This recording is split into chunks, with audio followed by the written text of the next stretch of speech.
Hello, Internet, and welcome once again to the Free-to-Play Cast, episode 239, brought to you by MMOBomb.com, your home for all things free-to-play related. I'm your host, Mike Byrne, a.k.a. magicman. Now, we're recording on the 18th. You'll still be watching this on Friday the 20th or later, but if you watched last week's show, you probably know why that is. So if anything huge in the free-to-play world happens on Thursday, and we don't talk about it when you're watching this Friday, you know why. The show was already recorded by then. But I don't think we're going to have anything too earth-shattering tomorrow. So let's figure out why we might be doing this a day earlier by introducing our co-host, Mr. Jason Winter. How are you, sir?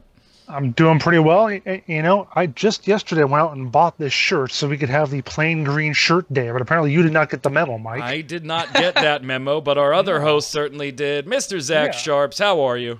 I'm doing good. I'm wearing green because my Eagles are kicking ass this season, so, you know, it is what it is. They are doing well. And then it'll be so cute when they lose to Minnesota in the playoffs. Nope. And then there's my Steelers that lose games they should win and win games they probably should lose. So I don't know what's going on with them. And then against the Chiefs when they won that one and ended the undefeated streak. Although that was a really boring game to watch. Anyway, let's get on to other game news in the free-to-play world and get started here with the news. All right, so first up, we teased it last week. We didn't really cover it, even though it had officially gone into effect at that point. But that's because we had our own Anderson Cooper on the front lines in the war zone behind World of Warplanes. He was actually with the team for Wargaming America. There's some pieces that are already up, some really in-depth pieces about the changes to the game in the new 2.0 version, some of the reasons why, Jason's initial thoughts on some certain things. I would highly encourage you that if you're a World of Warplanes fan like Jason, that was sad to see it go the way it kind of went after launch and get its ass handed to it by War Thunder, basically, it might be worth checking out again with some of the changes. That's not to say it's perfect, but it's coming along. And two, let's kind of go through some of those changes, Jason. So I'm going to hand it off to you to talk about your visit to the old studios there, how it went, and let's go through some of the changes to the game itself. Well, technically it wasn't me. It was Agent Winterski. Ah, yes. I am just translating for him. Right. But yeah, so I was out there, and, you know, the city was partially on fire, but otherwise everything was fine. So, yeah, World of Warplanes 2.0, the big deal that they said there were a lot of things that they needed to change, and they knew this like right off. As soon as the first version of the game did not do very well. So almost from like just a few months afterwards, after they kind of looked over all the reviews and saw the comments, they knew they wanted to do this and spent the better part of 4 years doing it with something of a slimmed down team because, you know, just that's how the budget worked and so on. The big points they wanted to make is they wanted to have a better delineation of the different classes of aircraft. They felt like that was something that people were kind of confused about, and certainly when I was playing, like, all I knew was I've got planes, I should shoot planes, and I guess shoot at the ground occasionally when there's stuff down there. Now, these days, I still don't necessarily know why I should be doing some things, but I do know that those are the roles of my planes, and I know what I should be doing, and it seems to help my team win. I get points, I get XP, whatever, so I must be doing something right. So can you check your mic plugged in? I'm getting a little wub-wub echo on you. Wub-wub? A little wub-wub echo.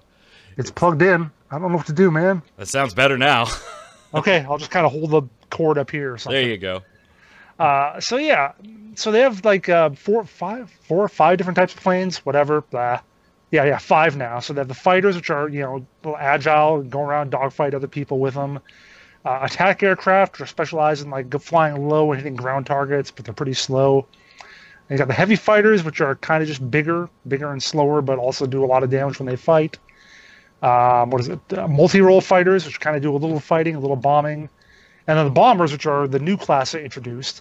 They just fly way up above, and they're just, you know, rain death from above, and hopefully don't get shot at too much. Because if they do, they really don't have a whole lot to defend themselves. All right, let's stop right there, because that's quite a few changes, Zach. And, and you're somebody that's dabbled in the world of games as well, and a here and there type deal, and, you know, played a little Armored Warfare. I would say that out of the three of us, Jason is by far more into those games than either you and I are. But From what you've heard so far, Zach, does it sound like, hey, some of these changes might make it worth checking out again, even for somebody that's arguably more on the casual side, like you or me? Well, I mean, I'm extremely casual at these games. I think I booted up like some of them maybe once or twice, and that's it. And but it does seem like they're definitely fine-tuning some things, making them seem more logical all around. But I don't know. I just haven't ever been a World of fan. I might try and get into them again at some point, but yeah, I don't know. Jason, my personal casual biggest gripe with the game was, and maybe this is, you know, just me not being very good at that game. Okay, fine. I'll take that as a possible reason for this too. But it seemed a little overtly punishing. Like, I found myself in matches, as soon as I'm dead, that's it. I'm not doing anything. Now, they have reworked some of the respawn stuff here, too, to kind of... And granted, while that may not be obviously realistic, and skews a bit more towards the arcadey side of things, I think for this type of game where it's just a different beast, when you're driving a tank, very slow, even the faster ones, slow compared to typical vehicles. When you're driving ships, there's a slower pace to the game, a more strategic. Dogfighting in the air is very fast-paced. You get yourself blown up very quickly, and then all of a sudden you're out of a match. But they've changed some of that, too, so that you're in the game a little more than you originally were, too, right? Right. At the very least, you'll be in the game for 7 minutes, because the matches are 12 minutes long. When there's 5 left, then they disable respawns, basically. So you can survive past that, you'll be okay. Get knocked out at that point, then you'll have to go back and, you know, then you exit out of the match or whatever.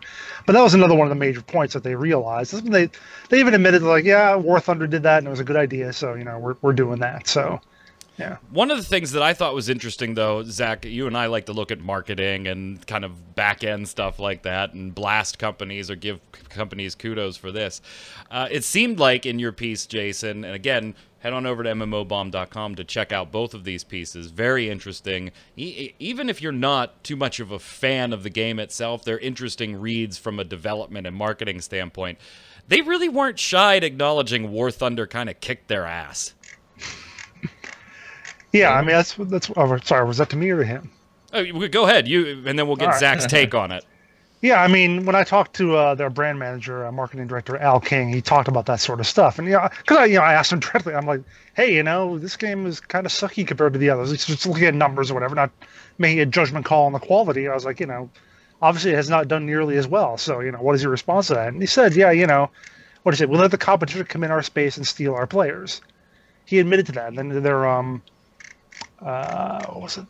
Another one of their executives, right when we started, said basically the same thing. It's like we had a lot of people come in and check it out because World of Tanks was a big deal. Yep.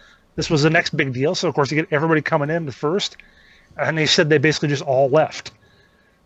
And that's part of the reason why they went ahead with the 2.0, even though obviously it takes a lot of time, takes a lot of money, might not work, but they realized they had that audience early on. It all kind of went away. A lot of it drifted over to War Thunder, and now they're wanting to grab it back. They want to get it back and hope to, make World of Warplanes maybe not on par with, but at least something a little closer to what tanks and warships have done. Zach, it seems like we've got a bit of World of Warplanes, A War Reborn going on here. Almost no players compared to the other ones. But I thought at least it was interesting. Again, I like the honesty of, hey, we were getting our asses kicked by the competition, and you know what?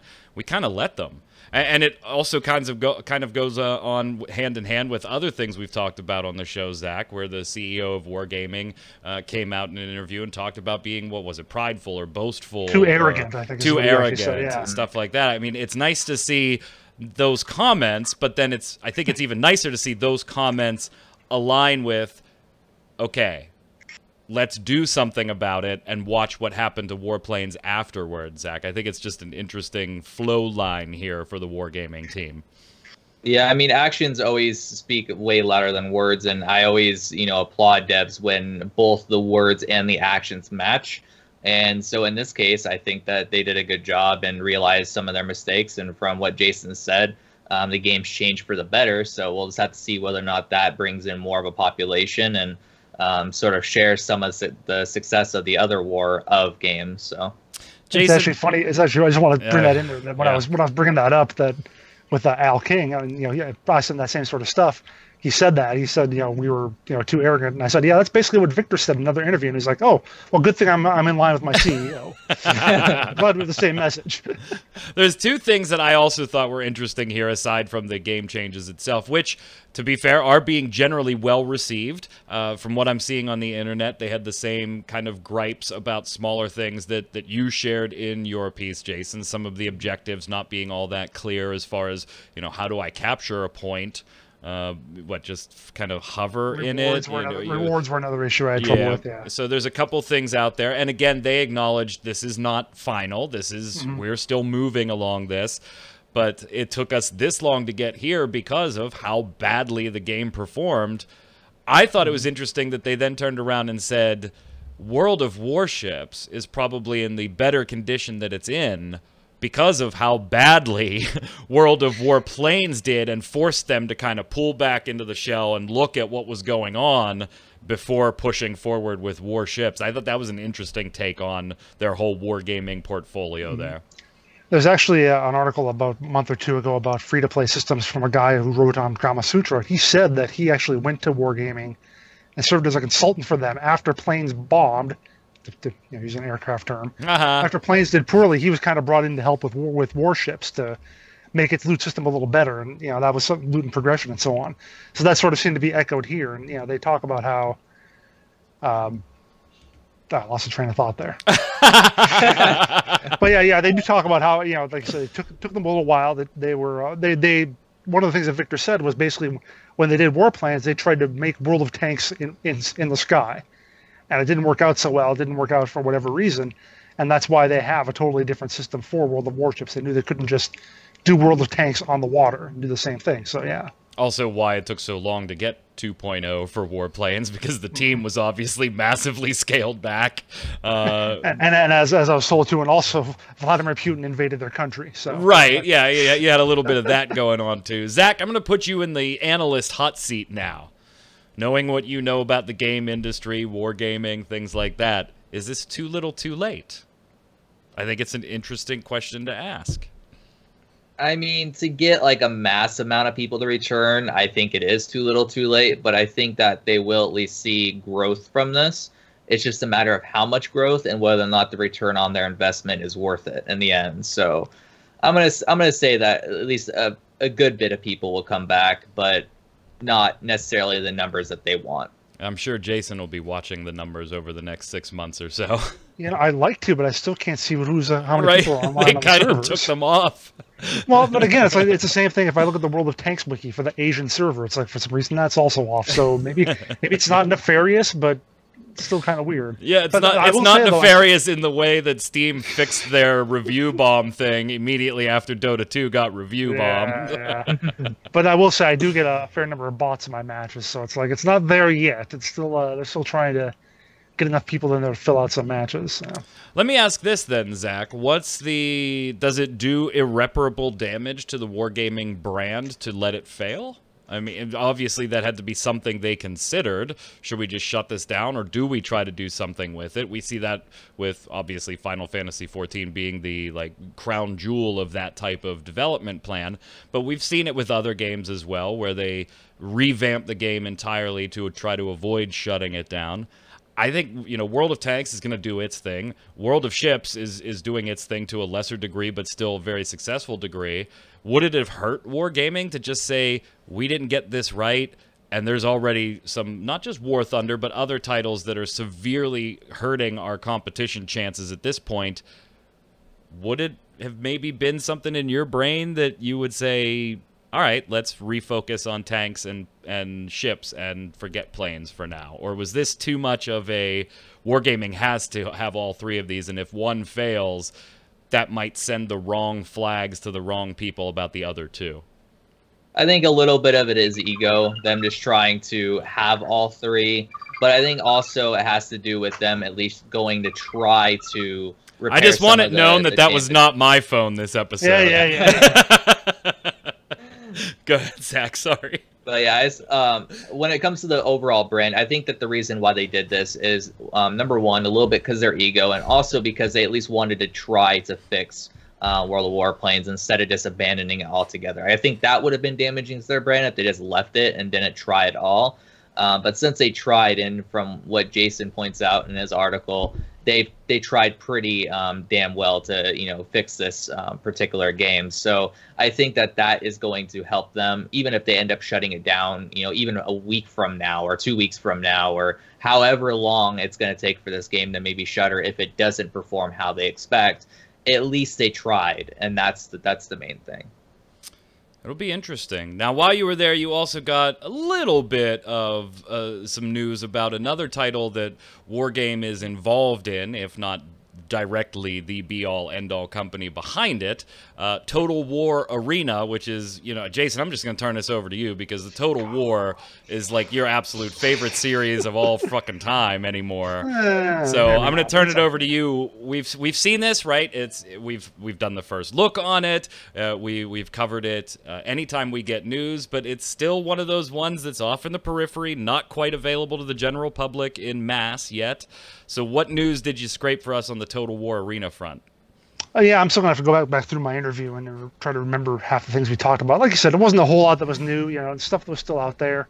Now, one of the things that had been talked about before that I wasn't sure about, that I thought I'd heard it, but I didn't know if it was like a potential thing or, just some sort of pipe dream or whatever. One of the things they talked about is they're going to expand the game, or at least they want to. It's not like got a set timeline. But they do want to expand it past the ancient era, because right now it's just Romans, Greeks, and barbarians, all in that, right. Early first millennium kind of era. They do want to add things like, like the Japanese stuff, like samurai, like they have in Shogun, or even stuff like gunpowder units in Empire. And the first thing, if you have even just the slightest concept of history, is like, how does a squadron of guys with muskets do against, Roman cavalry? Right. So one of the things I actually asked was, I actually asked specifically about, samurai with their, their katanas, forged steel and whatever, versus iron weapons and armor of the Romans. Like, can you take that into account? And the guy I talked to, his name was Josh. He's like the first of all, crazy. He talked about like one of the new leaders, one of the new generals they're bringing to Rome. He went on about that guy for like 10 minutes. So I asked him about, how does samurai swords fare against Roman armor? And he's like, I actually researched metallurgy for this. And he goes on about how he's going to try to make that balance within the realm of realism. So it's something I feel a little more confident about in terms of their future plans. So good luck. I mean, there's a reason why historically these civilizations were crushed at some point and taken over, and then there's a reason why we use guns now instead of swords, basically. Yeah. So it just historically, and I know tactics, of course, play into that, and egos of generals and things overstretching, of course. Yeah, I'm not ignorant to that fact, but there's a reason that you don't see the Roman Colosseum still active with people in gladiatorial combat with swords and shields. Now we have WWE for that. Right. Or MMA or something. Right. Well, it'll be interesting to see. A lot of wargaming news there. Jason was in his glory on that trip, I bet. It's all kinds of stuff that he loves. So let's move over to some other news now. If you're a World of Warplanes fan, I think the bottom line is, and everything I'm seeing that's not Jason Winter is saying the same thing, it's definitely worth checking out if you were disappointed.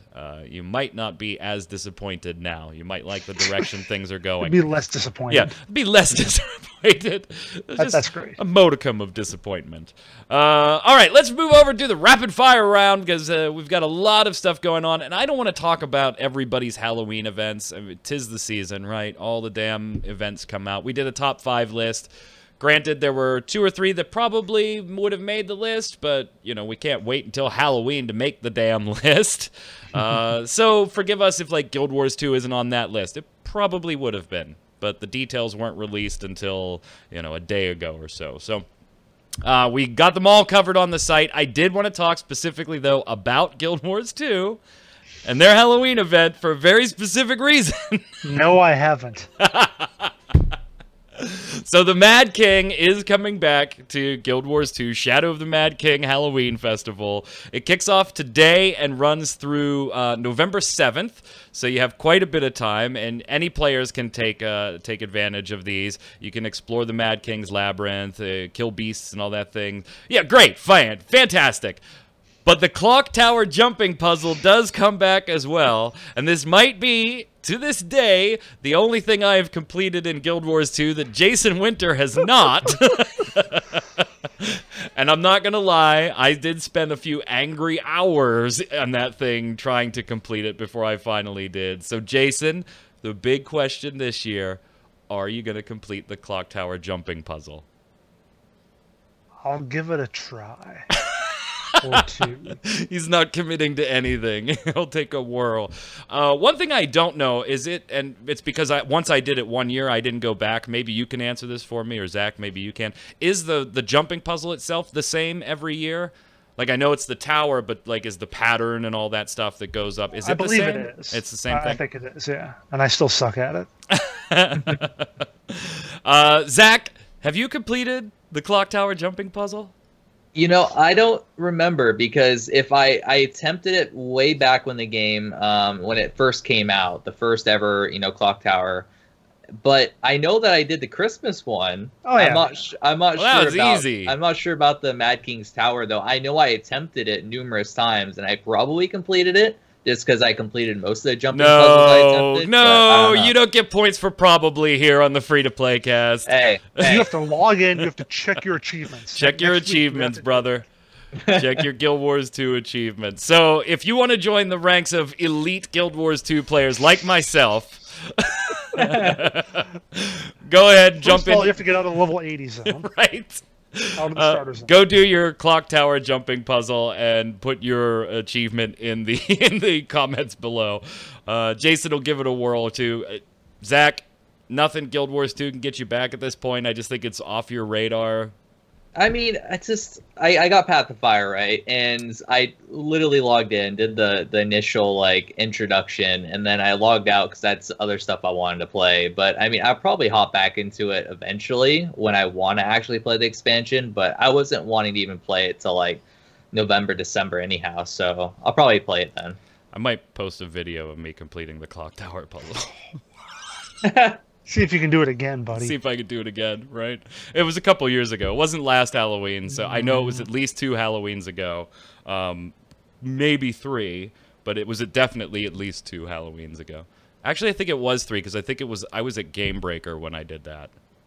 So, yeah, it might be time for a refresher course on the clock tower puzzle. Hey, you beat me up over Phantasy Star Online 2 every day. So, give me the clock tower. What's going to suck is when he beats it this year, because then he still has Phantasy Star Online 2, and I no longer have the jump puzzle. There will be screenshots. I will show you. Moving on, something more, Zach, I think kind of in your wheelhouse. League of Legends developer Riot Games. There's been a bit of a change in some of the hierarchy there. Now, the company's founders, Brandon Beck and Mark Merrill, actually have decided that they are changing their roles in the company for very interesting reasons. Zach, what's up? Yeah, so I've heard that they're hinting at a new game, and that's exciting. So I'm looking forward to it, see what it is. I doubt it's going to be a MOBA. I mean, that would be kind of redundant, but what else would they do? I don't know at this point.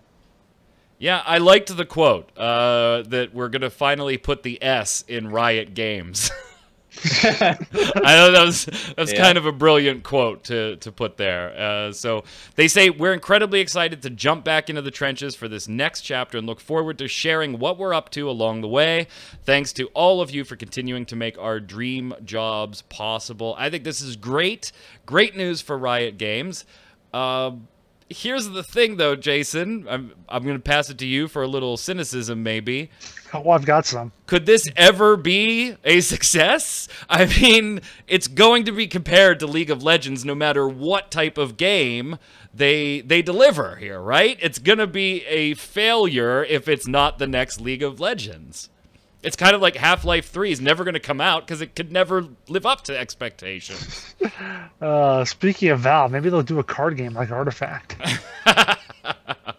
Oh God. Oh man! But I'll tell you the I point think that the internet kinda backlash would be awful if it was a card game. Oh yeah. the point that kind of gets me though is I sort of look at, okay, if I worked for a company, if I'm a programmer on League of Legends or maybe on the new game, or I'm thinking about switching over to that part of it. Here are the two big bosses wanting to come down and suddenly take over my project. It's sort of like, I don't know how I'd feel about that. Just get their names on it. Yeah, and tell me that everything, they basically dictate how it's going to be and how great it's going to be, and you can't disagree with them. Right. They did League of Legends. You can't tell them no. It'll be interesting to see. We'll be keeping our eyes on it. Although, I mean, things go slow, so I don't expect news on this one for crying out loud. We're still waiting for final confirmation on whether Breakaway is going to be free to play or not. It has to be. It has to be. What else? Oh, Dungeons & Dragons Online getting their much-touted Mists of Ravenloft expansion. I think DDO fans have been waiting for this one for quite some time, the Ravenloft series being a pretty iconic Dungeons & Dragons series. Jason and I, we noticed a couple of things about this pre-order sale for their expansions that we said, all right, maybe Standing Stone Games wasn't going to pull some stupid things like they did for Lord of the Rings Online. First off, it's not a turbine site, so I guess that's good. Yeah. When they put the Lord of the Rings Online expansion up, it was directed Store.turbine.com. Yeah, it took you to Turbine Store to buy it. The packages start at $39.99 and go all the way up to $129.99 with a bunch of extra goodies in each one, of course. But here's the biggie. Here's the biggie difference for you, Zach. Unlike the Lord of the Rings Online, where the basic expansion did not include the new race, which pissed off a bunch of people, the base one here includes the new race. Just give you a they little, can be taught. Yeah, just give golf you a clap. You give you a little golf clap. So if you want to play the Simar race, if I'm pronouncing that correctly, I hope so, you will be able to do that by purchasing the standard edition. So DDO is tough for me. Like, Mists of Ravenloft really looks compelling and interesting to me, but that is also a game that maybe it's just me, you guys can tell me, I feel like if I don't have a couple of friends, I can't play this game. It just does not work for me personally, unless I know a couple of friends that are go and play it. Same experience, Zach, or? I mean, I've never really been a fan of the game. I think I logged into it when it first came out and maybe checked it out again, but I don't know. I just never really grasped me that much, and even at this point, if I came back to it, I probably would quit it just because it feels too old and I have no attachment to it. Yeah. Where other games that are pretty old and have shown their age, I could still play because I have attachment to them. So I don't know. Yeah, it does have a very, very dated feel, not just visually, but even mechanics-wise, Jason. Mm-hmm. Yeah, well, I mean, it came out in 2006. Yeah, that's like, it was only early 06 too, so maybe 15 months after WoW. So it definitely is it's a pre-WoW developed game, basically. It doesn't have the same kind of conveniences and so on that people have expected in WoW clones since then, which is, if you want to play something that's not a WoW clone, there you go. There's a decent one, but it's going to feel a lot different and feel a lot harder in a lot of ways. Take friends. Friends. That's been the best time I've had is when I've actually grouped with people. When I did play a little bit 6-7 years ago. And the game will give you the ability to group with people in-game. I'm just saying that for me, that didn't cut it in this particular MMO, grouping up with strangers and stuff. I had a blast years and years ago playing this with a group of 3 or 4 actual real-life or online friends that I knew. So I once played with a friend, and that was good time. And then I actually got lucky once when I went into something, I actually saw some other random person, he helped me through it. It was really helpful and so on, but again, that was 2009, and the internet is much more hostile now. So, the other big news, we covered it on Free to Play Weekly, Zach. So I'm going to let you speak to it. Somebody was pissed that we didn't talk about it in last week's show. That we didn't talk about this at all. I knew it was going to be in Free to Play Weekly, and we didn't have a ton to talk about. And I wanted to talk about loot boxes, since prior to that we had expressed our distaste, but never in depth and to the extreme that we did last week. Warframe, Plains of Eidolon, the open world Warframe. Here we go. It's becoming more MMO-y, and in your MMO, in your not MMO. here we go. What's it like? It's launched on the PC version, Zach. What's the feedback been looking like? Where's it going? Good, bad, ugly? What's up? The feedback's been amazing as far as I've seen. I mean, I've been watching a variety of Twitch streamers who haven't played the game in a long time come back to it. And, you know, past the first initial, probably I miss playing this because it's hot at the moment. They came back to it some more, and I still see it pop up every once in a while on my follow list. And also, it's had a good bit of viewership on the Twitch front page in terms of like the browse game section. It's pretty high up there still, so it seems like people are enjoying it quite a bit. The player numbers definitely saw a rise because of the expansion, and from the looks of the quality of what I've seen, I haven't played it yet. I have it downloaded. I just haven't logged into it. I'll probably do that today. I was just going to ask if you jump back in. Yeah, it's got me to re-download the game though, so that's good. And that's one thing that I'm looking forward to is playing it, because it does seem like a pretty great attempt at opening up Warframe, which originally was more of like a stage-based title. Now it's moving towards more open world, and I hope that the next expansion that they do, or maybe the one after that, depending on how long it's going to take them to make a second area like this, is even grander and even more, complex, because I'm sure they're going to be gathering a ton of feedback from this one to make sure the next one is even better than it. So, and that's one of the things I was going to say, from my own opinion. Digital Extremes is a company that's established the fact that they can learn from their player base, Jason. And I think for any of the flaws in this grand experiment with Planes of Eidolon that come up, I have confidence that Digital Extremes will work through it and produce better and better and better on this concept. The two main gripes I'm seeing, guys, tell me if you've seen the same. One, it is more group-oriented content. It's not incredibly solo-friendly. And two, it's put front and center just a few hours in for brand new players, but probably, and I saw an article on this on, I think it was PC Gamer actually today, probably is not where new players immediately want to go. It seems a bit more slow to farm gear and things like that to create warframes for newer players. But if you are already at the end game, by all means, jump right in and have some fun. I think there's a dichotomy. I'm not quite, I mean, I know they're advertising it as, you know, we want new players to get into that, but then I think it should have been weighted accordingly.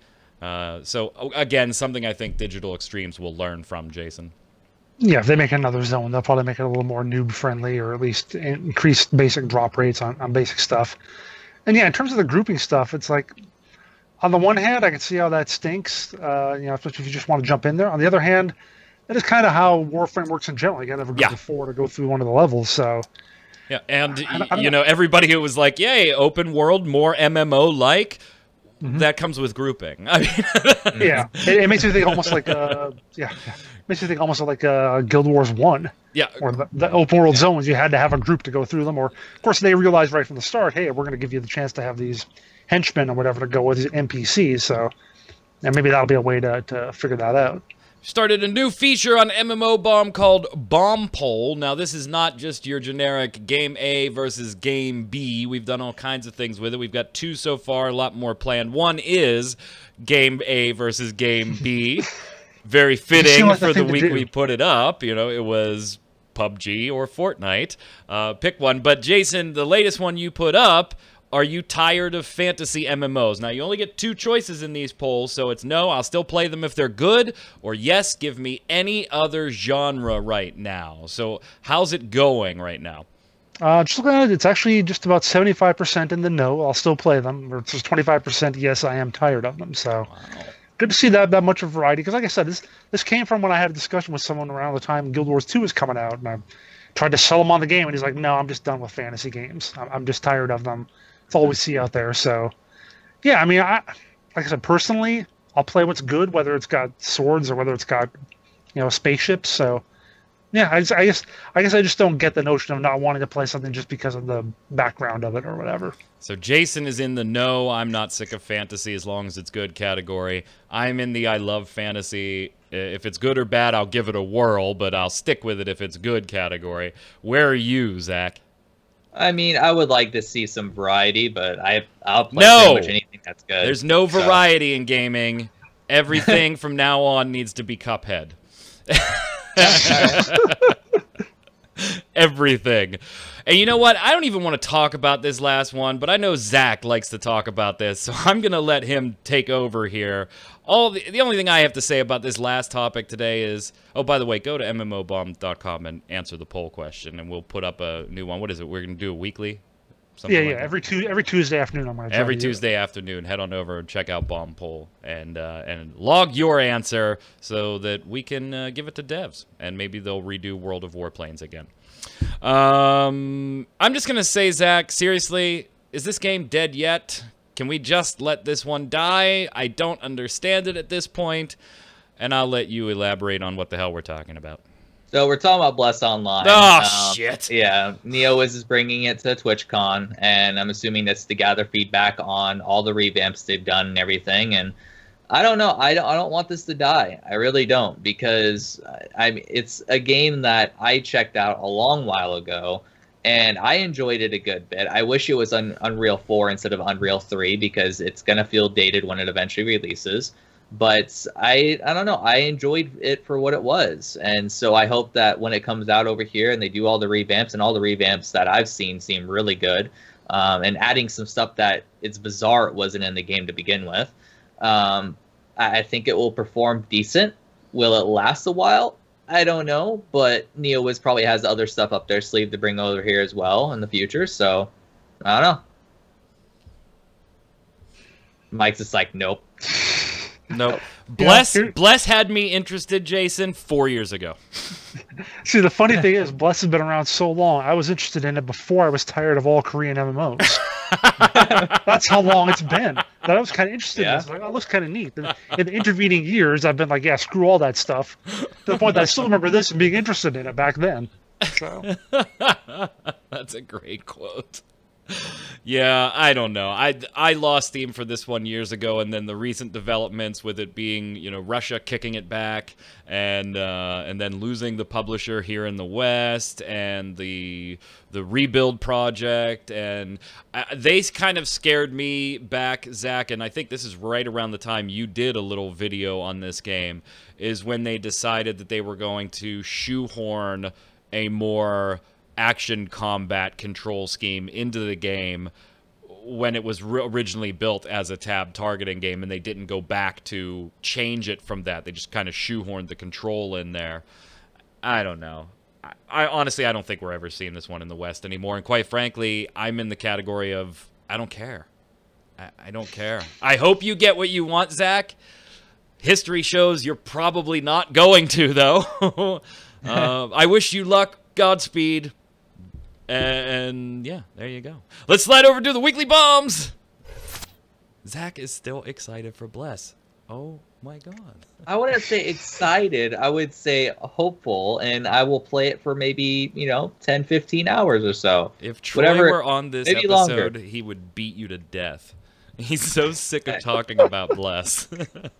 Hey, I still want Phantasy Star Online too, okay? Right. So if there's any sort of rumor for that, I would be hyped. We're best friends. We're best friends. Let's go with our bomb. Zach, you can go first. Yeah, I'm going to give a dub bomb to the Eternal card game. I saw that we checked it out a long while ago when it was a Hearthstone clone. It is now a Magic the Gathering clone. So if you want something that's very polished and has the gameplay of Magic the Gathering, go check out Eternal. It's a fun game. It has a pretty good story campaign as well. So yeah, I've been enjoying it. And you don't want to wait for Magic the Gathering Arena. That's true. That might shut down even if it has a player base. Who knows? Yeah. Wow. Ouch. The crippling blow from... that was a headshot right there. I mean, that was a headshot. Go ahead, Jason. No, you know what? You know what? I like yours too much. Let me go first, and you can finish this off. I like yours too much. Because mine is just a dub bomb to Team Fortress 2, taking the game out to the jungle with some new maps, celebrating an anniversary. It's about damn time. Congratulations, Team Fortress 2 players, with some new content to enjoy. Go ahead, Jason. I'm going to give an A-bomb to GamesIndustry.biz for having yet another article that used the stupid Final Fantasy 14 Oh, 10 million total players versus WoW's 12 million active at one time. They're almost the same. They had another article that linked back to that and said, well, it's kind of like this. So, and then he went on with the rest of his piece. So I'm just sick of that. They just no. From the viewers, Kinetic Fetus says, in the wake of Planes of Eidolon going live, I'd like to give Digital Extremes an A-bomb. No, not good enough. A supernova for making it a grindy time vampire that I hoped it wouldn't be. It might not be a big deal, and it may be par for the course with them, but to lock flying around with your Arcwing by doing their DE thing is disappointing. 3 days of segment research, 12 hours to craft the segment, and to top it off, 30 minutes to craft the consumables. Yes, you heard that right. Consumables to use your Arcwing in Cetus. Cetus? I think it's Cetus. Pardon Kinetic me. Cetus? Yeah, I'm not Kinetic Cetus. After I found out that I had to craft consumables to fly, all I could hear in my head was the Red Rum Kid. Red Rum! Red Rum! That's a Shining reference for you young kids. Look up The Shining. Go ahead, Zach. Sailor Naruto 39 says, so Epic will release play populations for Fortnite BR, but not Paragon. What the fook? A-bomb to Fortnite Battle Royale. I have 2 Paragon YouTubers who have started uploading Fortnite content, and it has me peeved. Everyone is sipping the Kool-Aid like it's on sale, but have you all forgotten that it is Epic Games? The same company ruining Paragon, I don't think they're ruining it. It just made some dumb decisions. Why do you say ruining? I mean, granted, it is in quotes. Ruining. But, yeah, ruining. It's ruined. Ruined. I don't know what everyone else is doing. Wait. I don't know what everyone is doing wetting their pants over this when they'll probably ruin that game too, or have it completely different from this within a year and for the worse. But whatever, different team. Maybe they're competent and know that an increase in an ability's radius is a buff. One can hope. One can hope. The numbers are impressive. It's hard to argue with them. For a game that still isn't monetized in any way, shape, or form. Which is maybe why the numbers are so good. Yeah. Yeah. Go ahead, also Jason. Because it's a survival battle royale thing, and you don't need to actually do anything for those. But anyway, Adokada says, double on to Warframe for consistently pulling me back with new content. It's just as fun to spearfish when you want to kick back from shooting those greener corpus. Love the new free roam plans. Can't wait till they add more planets as they said they would in last dev stream. Oh my god, Zach is sitting here fixing spacing in the show notes. So hey, that I'm trying to make it easier for me to read it, okay? Jeez. What he doesn't care about is the fact that both Jason and I are looking at a certain place in the notes and then everything moves. But it made it easier for Zach, so I guess it's okay. I'm sorry, man. I'm sorry. Wilfredo Rivera says, dub bomb to the free-to-play cast for being open and honest about your opinions, especially when Troy crushes a dream for a moment. I think that's referencing Bless Online, actually. Nothing but love to you all and your honesty. Keep it up. Wilfredo, thank you for the compliment. We try. We don't get paid by these companies, so we just say what we think. Go ahead, Zach. Calvin Glenn says, since I commented on this a few months ago, I thought I'd say that I'm really happy with the rotation of people and variety of perspectives on the podcast. I was totally freaked out when you read my first comment on air. I got over it, and now I'm totally delighted that my comments matter. Thank you, and keep up the great work. Calvin, you are very welcome, and thank you. Yeah, I told you I just needed some time to refill my host roster. I wanted to do what I had done years ago and cycle people in and out. And we're still going to have a couple other names pop up here and there. Maybe not as often as Jason or Q or Zach or Troy, but get them in there as well. So, My turn? Yeah, go ahead, Jason. Okay, thanks. Seven Colored Fart, great name. That's an awesome name. Says, Devon for Planes of Eidolon. I've been waiting for it for months. I just spent my first 5 hours spearfishing. It's apparently the big thing. And running around aimlessly. A-bomb and Mo-bomb for not covering Planes of Eidolon update. Yeah. Dub-bomb again to Mo-bomb for discussing a growing problem in the gaming community. Loot boxes. Oh, that's right. The question of that. Okay. Yeah, that was last week's show. It was 40 minutes on loot boxes. Oh, jeez, really? Yeah. Glad oh, man. I'm looking at the notes. It was like there was 18 people. There was some anger, yeah. And we covered the Planes of Eidolon update news-wise. You're right, though. We didn't talk about it on the cast last week. So I threw it in there this week specifically for you, Seven Colored Fart. Amazing name. Question of the week last week. All right, we gave you our opinions as far as the whole gambling aspect and psychology aspect and all that stuff behind loot boxes. What's your view? And we did wish a rest in peace to the YouTube comment server for this one. Elusive X Treasure says, for the question of the week, in a word, ew. I'd much rather be able to buy what I want than to have to pop open box after box to get jack and crap, especially with my luck. Unfortunately, I have technically bought lockboxes in Star Wars The Old Republic, only with the monthly currency from being subbed, but I guess that still makes me part of the problem. I've never shelled out extra cash just for lockboxes, though. If the mount or the appearance stuff is in a box, then I'll just have to get it off the auction house, which was a point we talked about last week on the show as well. Go ahead, Zach. A-Man says, these loot crates have turned me off from playing AAA games. I either play retro or indie and haven't regretted the move. Now, I did not put a ton of other comments in here that echoed the same thing, but I was surprised, Jason, to see how many people said a very similar thing, that they just don't even play AAA games anymore. Whether they're telling the truth or not, I have no idea. I don't see their Steam library and what they're playing.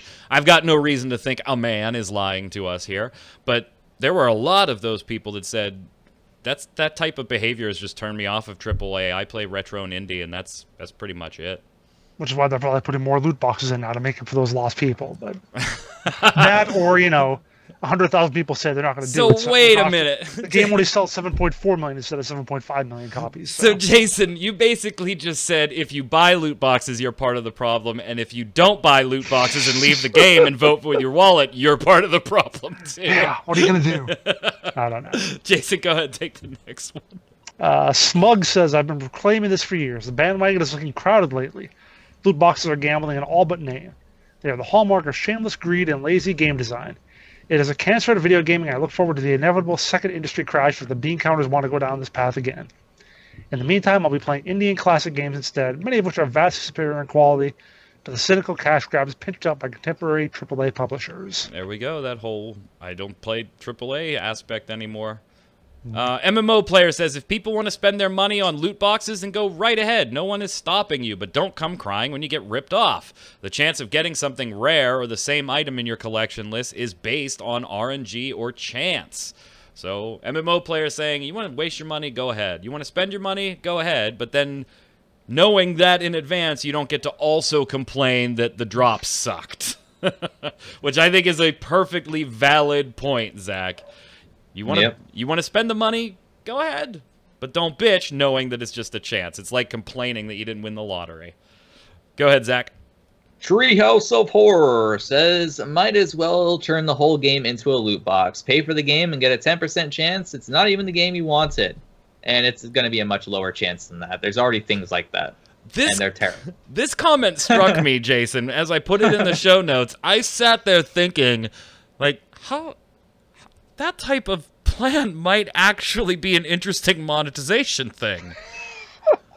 Well, remember the one game I was talking about? They put that one car game where they had a car and you didn't know what the price of it was going to be in the microtransaction. It was like $5 and $40. Yeah.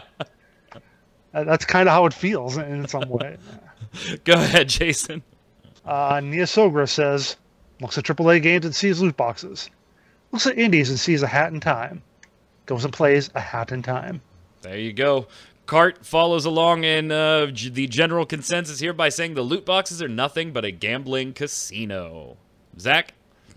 KO says, I don't like loot boxes, but I'm an adult. I just won't buy them. If you can't control yourself or your underage kid uses your card, that's on you, not on companies. Companies won't sell loot boxes to underage kids. Sure, they promote them. That's wrong, but they don't do anything more than that. Don't buy them. Just don't. KO, I would love to agree with you and just say, that's on you. But I'm sorry, knowing behind the scenes that these companies actually hire psychologists and behavioral analysts to capitalize on addictive behaviors and gambling type behaviors and compulsive behaviors to create their shops. It's not just not on the companies. There's actual targeting going on there. And yeah, you and I may be fine, right? We don't want to buy it, we don't buy it. But not everybody has the same logic or mentality or self-control in some cases over that. And these companies are taking advantage of that. And we're all influenced by our environment. And so if your kid is seeing loot boxes in every single one of his games growing up, he's going to be more okay with them in the future when he's an adult and will buy those loot boxes, most likely. So Kendall Berryman says, loot boxes equal gambling, period. All of you stated this fact in previous episodes. Why don't we just stop beating a dead horse? Loot boxes make gaming great again. Does that sound familiar? Yeah, and you're right. We all said we hate loot boxes. I just wanted I saw like a Game Informer article, and Total Biscuit did it, and it's like everybody, I think Shadow of War really struck a chord with people, and then Star Wars Battlefront 2 just hammered that core home, although to be fair, they have made some changes to that model, and everybody was just like, enough is enough. And so I felt that was a good time for us to say more than just, I hate loot boxes, which is what we've done on previous shows. Whose turn is it? I guess it's mine. Go ahead, Jason. MK says, as a gamer who grew up in the 80s, I have the idea if you buy a game, you get the full game. You pay once. Loot boxes are turning me away from gaming. I agree. We grew up in the same era there. Go ahead, Zach. The House Always Wins says these new parasitic loot boxes are just the latest symptom in AAA game publishers' long-running bout of assholery. Every time they have the opportunity to gain a few bucks by committing some unethical business decision, they will do it without blinking. They sacrifice long-term stability for short-term gains. It is now inevitable that the government will have to step in and curb these and other practices, but sadly, as with all things, once the government gets its finger in the pie, they will seek out other avenues of the industry to regulate, such as implementing age and content restrictions. It won't be long until the U.S. gaming scene is exactly like the one in Australia, and we will have no one but the games industry itself to blame. I liken it, Jason, you probably are familiar with this too, on how long it took the U.S. government to catch up and regulate online gambling. Playing cards and things like that, poker and stuff like that. And I agree. At some point, the industry is creating an environment where you're going to force the government to step in, and then you're going to sit there and bitch and say the government shouldn't be stepping in. Sorry, you're creating the environment. It's like the ESRB, right? The ESRB hearings and all that stuff. You created an environment where naturally somebody was going to get involved, and then you didn't want them involved at that point. The House Always Wins. I'm afraid you're right, that at some point, the industry has nobody to blame but itself. And I thought I'd put this at the end as the last one, because I think summing everything up, Zach, with a poem is just the best way to express the human spirit on anything. And so, Sokopex, thank you for deigning to write us a poem on the topic. Roses are red, violets are blue. Fuck loot boxes. Now, the question of the week this week is, 'tis the season of MMO game holiday events, so I want to know what your favorite ever game holiday event was and why. It doesn't have to be free to play. It could be in a buy-to-play game, an MMO, and not an MMO. The game could be running today or it's not around. It could be an annual event, or it happened once in this game a long time ago and now never happens. I don't care. Tell us about it. And it's not restricted to just Halloween. We want to know about any seasonal event you absolutely loved. Put it in the comments below. Don't forget your weekly bombs, dub bomb for something good, A bomb for something bad, or your questions for the panel. And until next week, Zach, where can everybody find you? Or you can follow me on Twitter at Zach Sharps. You may find a bunch of rants about loot boxes and microtransactions in games. That's literally been my Twitter feed for the past few days. Yep, you were one of the first on the Destiny 2 shaders bullshit. I remember that when that news was announced. Jason, where can everybody find you? Find me on Twitter at WinterInformal, streaming at twitch.tv/JasonWinter. I rant slightly less about loot boxes, but still occasionally. I'm Mike Byrne, a.k.a. magicman1. You can follow me personally on Twitter at magicman1. The spelling's right below. More importantly, while you're there, follow at MMOBomb so that we can tweet all the great giveaways. We have a ton coming up this week, including a World of Warplanes one, so stay tuned. Yeah. All the news, articles, first look videos, and free-to-play casts you could desire. Until next week, stay safe. We'll see you on the servers.